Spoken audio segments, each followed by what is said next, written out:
सो आज देखते हैं कि टू की पावर इन्फिनिटी एक्चुअली ज़ीरो कैसे होता है। तो टू की पावर इन्फिनिटी मतलब इन्फिनिट नंबर ऑफ टूज़ है मेरे पास, ये सो ऑन चलते रहेगा, number of twos till infinity. तो अगर इस पूरे इन्फिनिट नंबर ऑफ टूज़ को अगर मैं पी मान लूँ, इस पूरे को मैं पी से डिनोट कर दूँ, ठीक है। तो ये इन्फिनिट नंबर ऑफ टूज़ को मैं बोल रहा हूँ पी हो गया ये। अब अगर इस इन्फिनिट नंबर ऑफ टूज़ में से मैं एक टू छुपा दूँ, इस टू को मान लो छुपा देता हूँ, तो ये जो बाकी बचे इन्फिनिट नंबर ऑफ टूज़ हैं तो वो भी पी कहलाएंगे क्योंकि वो भी इन्फिनाइट है। मतलब मैं ये कह रहा हूँ कि एक टू मैंने ये वाला छुपा लिया यहाँ से, ठीक है। अब जो बाकी यहाँ से ये पूरे बच गए यहाँ तक, ये वाले नंबर ऑफ टूज, ये भी तो इन्फिनाइट ही है।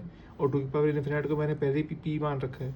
तो टू, ये वाला टू जो मैं छुपाया था वो यहाँ पे आ गया, जो बाकी बचे थे टू उसको मैंने पी बोल दिया, और राइट हैंड साइड में मेरा पी ऑलरेडी पड़ा हुआ है। तो टू की power p is equals to p, and two p minus p is equals to zero, then p is equals to 0, hence proved. Thank you.